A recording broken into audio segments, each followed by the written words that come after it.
அருப்புக்கோட்டை நகராட்சியில் சாலைகளில் சுற்றித் திரியும் ஆடு மாடுகளை பிடித்து அதன் உரிமையாளர்கள் மீது வழக்கு பதிவு செய்ய வேண்டும் என நகராட்சி அலுவலகத்தில் நடைபெற்ற நகர்மன்ற உறுப்பினர்கள் கூட்டத்தில் கேட்டுக் கொண்டனர்.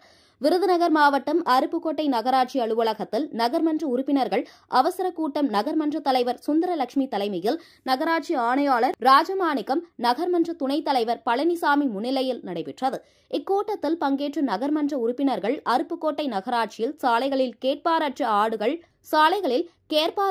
ஆடுகள் மாடுகள் சுற்றித் திரிவதால் விபத்துகள் ஏற்படும் ஆபத்து உள்ளதாகவும், இதுபோன்று சாலையில் சுற்றித் திரியும் ஆடு மாடுகளை பறிமுதல் செய்து அதன் உரிமையாளர்கள் மீது வழக்கு பதிவு செய்யவும், அன்றைய தினமே அந்த ஆடு மாடுகளை ஏலம் விடவும் நடவடிக்கை எடுக்க வேண்டும் எனவும் வலியுறுத்தி பேசினர். தீர்மானம் நிறைவேற்றி நடவடிக்கை எடுக்கப்படும் என நகர்மன்ற தலைவர் உறுதியளித்தார்.